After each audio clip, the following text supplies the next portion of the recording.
Hello my YouTube family, welcome back to my channel Vishwas का work. आज की video में हम प्लेन सूट के ऊपर कुछ वर्क या फिर कुछ डिज़ाइनिंग करने वाले हैं, जिससे ये हमारा सूट क्या पार्टी वेयर बन जाए। जिसके लिए मुझे कुछ सामान चाहिए था, जिसमें कुछ तो मेन ये है कि जो लैशेज़ मैंने ली हैं वो पर्ल्स की लैश है और सीक्वेंस की जो लैश होती है, या फिर ये कह दो जो नगों वाली जो लैश होती है, वो मैंने 2 टाइप की लैशेज़ ली हैं। और नॉर्मल चिपकाने के लिए और कुछ भी नहीं, यानी कि इसके अंदर खास। लेकिन बनने के बाद डिज़ाइनिंग जो बनी थी इस सूट की बहुत ज़्यादा प्यारी बनी थी। तो सबसे पहले तो हमने सिंपल सूट को कट कर लिया, जिस तरह से हम नॉर्मल सूट्स की कटिंग करते हैं उसी तरीके से सूट को आराम से कट कर लेंगे, क्योंकि जिससे क्या है हमारा फ्रंट पार्ट और बैक पार्ट दोनों का पता चल जाएगा।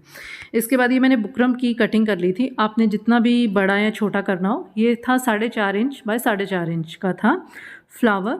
पहले ये यानी कि किसी कागज़ पे आप कट कर लें और उसके बाद ये आराम से बुकरम के ऊपर कट कर लें, जिससे क्या है कि एक बेस अच्छा बन जाता है।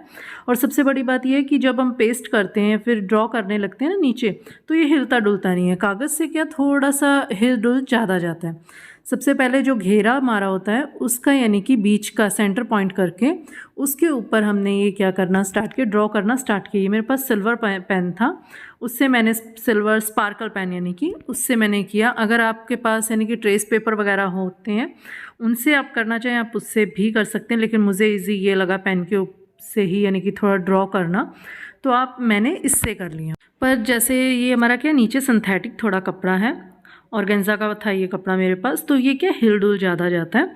तो थोड़ा सा आराम से और थोड़ा पेशेंस से ये काम करना। कोई भी आप हैंडवर्क का काम करें तो सबसे पहले यही बात आती है, थोड़ा हमें पेशेंस रखना पड़ता है, क्योंकि ये हिलता बहुत है, ज़्यादा जल्दी हिल जाता है। यानी कि ट्रेस पेपर से अगर हम करें वो थोड़ा ईजी रह जाता है, लेकिन अगर हम इस तरह से यानी कि फ्लावर्स को कटिंग करके यानी कि किसी बुकरम से या फिर कोई भी पेज वगैरह से हम ड्रॉ करते हैं ना, तो क्या है कि ये थोड़ा हिल डुल ज़्यादा जाता है। तो हमें बहुत ही पेशेंसली यानी कि ये काम करना पड़ता है। ये मेरी जो हम कह रहे हैं पर्ल्स की जो सीक्वेंस था ना, उससे यानी कि ये करना स्टार्ट किया। सबसे पहले तो नीचे गम लगाई। गम लगाने के बाद धीरे धीरे हम पहले धीरे थोड़ी थोड़ी ही हम गम लगाएंगे, और साथ में हम क्या ये सीक्वेंस वाली जो भी यानी कि आपकी लैश हो, मैंने ये पर्ल्स वाली ली थी, आपने पर्ल्स वाली लेनी पर्ल्स वाली लें। एक जो नगों वाली आती हैं वो आप लेना चाहें आप वो ले सकते हैं, जिस भी तरह की आप बारीक लैश लेना चाहें। बस हमें आउटिंग करनी है, जिससे क्या फिनिशिंग बहुत अच्छी आ जाती है इससे, और बिल्कुल रेडीमेड लुक लगता है यानी कि इस सूट का, तो अच्छा बन जाता है पूरा ये। तो आराम से यानी कि आप धीरे धीरे कटिंग कर करके और अच्छी शेप में, जिस भी आप शेप का आप आजकल जैसे ये वाली शेप जो बनाई है, और दूसरी है एक रोज़ पेटल, वो भी बहुत अच्छे लगते हैं बनाने। ये 2 टाइप की शेप्स बहुत ज़्यादा ट्रेंडिंग में हैं, तो बहुत अच्छा लगता है यानी कि सूट पहने हुए। और कुछ तो मेन बात यह है कि यूट्यूब पे ट्रेंडिंग में भी ये सूट्स बहुत चल रहे हैं, मेन बात ये आ जाती है। तो आप बना के ज़रूर देखिएगा। और ये नहीं कहूँगी कि ये ईजी बन जाते हैं, नहीं गाइस, बहुत ज़्यादा मेहनत लगती है इन सब में, क्योंकि आप सूट का, स्टिचिंग का या फिर हैंडवर्क का आप कोई भी काम करें तो इन सब कामों में बहुत मेहनत लगती है। ईजी नहीं होता है ये करना, क्योंकि हर चीज़ में फिनिशिंग भी देखनी पड़ती है। आराम से काम होता है, और कपड़े हर कोई कॉटन बेस का अगर कपड़ा हो तो वो ईजी है उसके ऊपर करना। लेकिन जो सिंथेटिक आप कोई भी ले लो, सिल्क का ले लिए, ऑर्गेन्जा का ले लिए, शिमर का आप ले लें, यानी किसी भी तरह का आप अगर सिल्क वगैरह का यानी कि सिंथेटिक कपड़ा लेते हैं तो उसके ऊपर कोई भी तरह का वर्क करना बहुत हार्ड होता है। बस हर एक चीज़ में एक ही चीज़ चाहिए होती है, और वो है पेशेंस। भी पेशेंस रख के ही आप हैंडवर्क का काम कर सकते हो। धीरे धीरे जिस तरह से हमने ये ड्रॉ किए हैं ना, इसके ऊपर इसी तरह से वो पूरी की पूरी ये बारीक यानी कि जो पर्ल्स की जो लैश है ये हम इसी तरह से चिपकाते जाएंगे, और ये हमारा ब्यूटीफुल सा फ्लावर बन जाएगा। ये ध्यान रखिएगा भी ये जल्दी सूखती नहीं है। आप ये चाहें, और आजकल वो 700 वाली भी या 1000 वाली भी एक गम आती है, उससे भी आप चिपका सकते हैं, आप कोई इशू नहीं है। पर मेरे पास ये ग्लू थी तो मैंने ये ग्लू यूज़ की। इससे भी यानी कि फैब्रिक अच्छी तरह से यानी कि ये लैश अटैच हो जाती है फैब्रिक के साथ। पर इसे सूखने के लिए थोड़ा टाइम चाहिए, ये नहीं कि आप बिना टाइम के यानी कि लगभग 1 से 2 घंटे आराम से इसे यानी कि बनने के बाद पूरा सूखने के लिए आप रख देंगे। अब जैसे जैसे ये सूट तैयार हो रहा है या फ्लावर ये तैयार होता है, वैसे वैसे आप प्लीज़ एक काम कर दीजिए, वीडियो को लाइक कर लीजिए अगर पसंद आए, और चैनल को प्लीज़ सब्सक्राइब ज़रूर कर लीजिएगा। और इस तरह से ये देखिए ये हमारा एक फ्लावर बनके रेडी हो गया। प्रॉपर रेडी नहीं, यानी कि जिस तरह से हमने ट्रेस किया था उसके ऊपर वो आउटिंग हमारी प्रॉपर रेडी हो चुकी है। तो इसके बाद जो बीच का जो पार्ट है वहाँ पे मैंने एक वाइट पर्ल यानी कि वाइट जो हाफ पर्ल होता है ना, वो यानी कि चिपका दिए। और इस तरह से हमारा जो चिपकाने का काम है आप इसी तरह से सभी फ्लावर्स के ऊपर कर लेंगे। और ये कंप्लीट हो चुका है। सूखने के बाद ये देखिए नीचे मैंने क्या किया था, ये जो हमने लैश लगाई थी ना, इसे मैंने धागे के साथ अटैच भी किया था। ये नहीं है भी चिपकी है, क्योंकि चिपकने के बाद अगर आप वॉश वगैरह करते हैं ना, तो कई बार क्या होता है भी थोड़ा थोड़ा निकलने का डर रहता है, खास करके कोनों से, जहाँ पे भी कोने होते हैं ना हर एक चीज़ के स्टार्टिंग करते हैं लैशेस की, तो वो निकलने का थोड़ा डर था। तो इसलिए मुझे ये था कि हम उसके साथ यानी कि मैं वो थोड़े थोड़े यानी कि टांके लगा दूं। तो मैंने इस तरह से टांके लगा दिए। और ये तिल्ले का धागा था जिससे मैंने टांके लगाए, और लगने के बाद पता नहीं चल रहा था।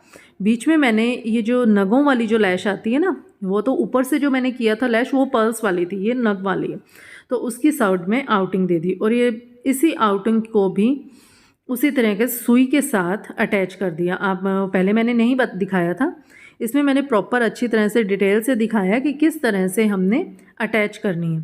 1 बाय 1, ये नहीं है कि एक एक नग के बाद आपने यानी कि लगाते जाना है, स्टिच लगाना है, नहीं ऐसा कुछ नहीं है।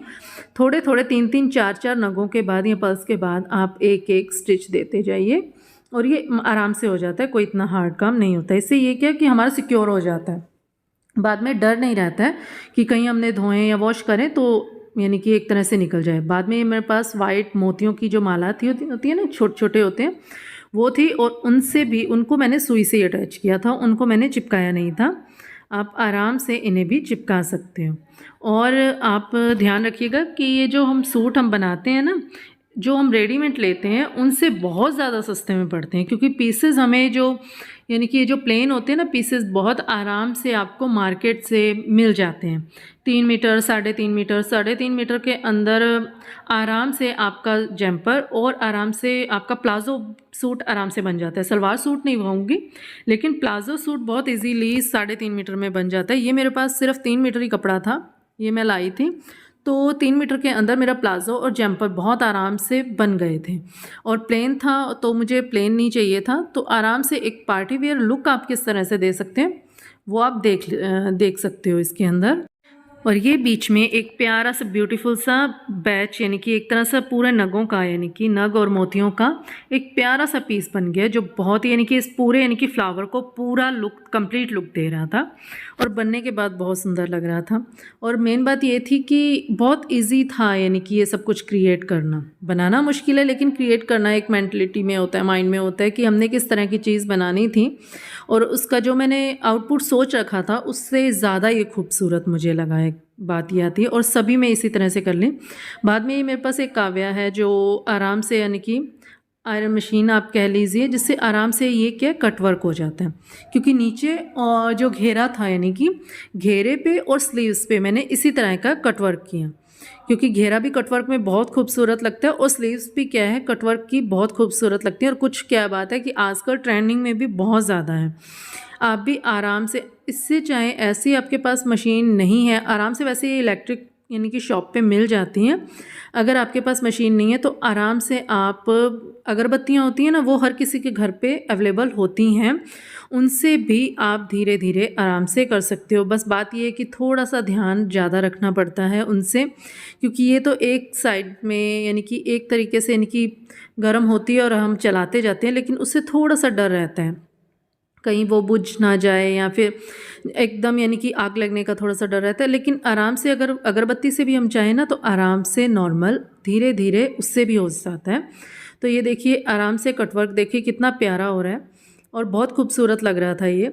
और आप इसी तरीके से मैंने घेरे पर और स्लीव्स, ये दोनों मैंने सिमिलर बनाए। इसके घेरा और स्लीव्स को इसी तरीके से यानी कि हम बनाएंगे। आप चाहें तो प्लाजो के ऊपर भी ये डिज़ाइनिंग बना सकते हैं, लेकिन प्लाजो पे मैंने ऐसी डिज़ाइनिंग नहीं बनाई, सिर्फ घेरा और स्लीव्स के ऊपर मैंने इसी तरीके से डिज़ाइनिंग बनाई। और ये देखिए प्लेन सूट कितना खूबसूरत, यानी कि घेरा हमारा तैयार हो चुका है और स्लीव्स भी आप सिमिलर तरीके से आप तैयार कर सकते हो, लेकिन टांकीज लगाने बहुत ज़्यादा ज़रूरी है। इसके बाद बारी आती है इसके गले की। आपने गला अगर सिंपल रखना हो सिंपल रख सकते हो, पर मैंने सिंपल नहीं रखा, मुझे थोड़ा सा हैवी लुक चाहिए था सूट के ऊपर। तो ये मैंने एक तरह से निशान लगा लिए थे कि मुझे क्या और किस तरीके से चाहिए। 1-1 इंच के डिफरेंसेस पे पूरा, यानी कि 1 इंच का डिफरेंसेस था इनके बीच में, और पूरी लंबाई में ये 17 इंच था, यानी कि जितना लंबाई में आपने करना चाहे ना, वो जो भी आप लैश लगा रहे हो वो अपनी कितनी लंबाई लगाइए। मैंने 17 इंच पूरी यानी कि लंबी की थी और 1 इंच का डिफरेंसेस था। वही जो पल्स वाली लैश थी वो उससे ही हम यानी कि पूरा कंप्लीट कर लेंगे आराम से। यानी कि आप लैश पर ध्यान रखिएगा कि ये लैश थोड़ी सी ना हमारी हिलते डुले ना, थोड़ा टेढ़ा मेढ़ा ना हो। तो आराम से पहले आप बिल्कुल सही तरीके से पहले तो निशान लगाएंगे आप, और उसके बाद ही आप ये लैश लगाना शुरू करेंगे, क्योंकि थोड़ा बहुत भी अगर इधर उधर हिल जाता है ना तो बनने के बाद वो डिज़ाइनिंग टेढ़ी लगती है सूट में। पहले नहीं पता चलता, लेकिन जब हम पहनते हैं ना सूट को तब पता चलता है कि थोड़ी सी हमारी डिज़ाइनिंग टेढ़ी है, और वो क्या इतनी हमारी मेहनत करके बेकार हो जाती है उसके बाद। आराम से यानी कि सूट को हम तैयार कर लेंगे। यानी कि इसी तरीके से वो जो लैश है वो पूरे यानी कि गले पे हम लगाते जाएंगे और बड़े आराम से ये तैयार। और गले को पूरा तैयार करके स्टिच करके उसके बाद उसके ऊपर आप लैश लगाइएगा। फिनिशिंग भी अच्छी आती है और कोई दिक्कत भी नहीं आती है उसके बाद। तो और इसका जो नेक्स्ट वीडियो है उसके अंदर मैं दुपट्टे का बताऊंगी। दुपट्टा मैंने किस तरीके से रेडी किया था, बहुत अच्छा बना था दुपट्टा भी। और उस सूट का जो फाइनल लुक था वो तो बहुत ज़्यादा खूबसूरत लग रहा था, और लग नहीं रहा था कि ये हमने घर पे तैयार किया है, और एक बिल्कुल प्लेन सूट का तैयार किया है। आप देख के कमेंट ज़रूर कीजिएगा, वीडियो को लाइक ज़रूर कीजिएगा, और चैनल को सब्सक्राइब करना तो बिल्कुल मत भूलिएगा। तो मिलते हैं नेक्स्ट वीडियो में, बाय बाय।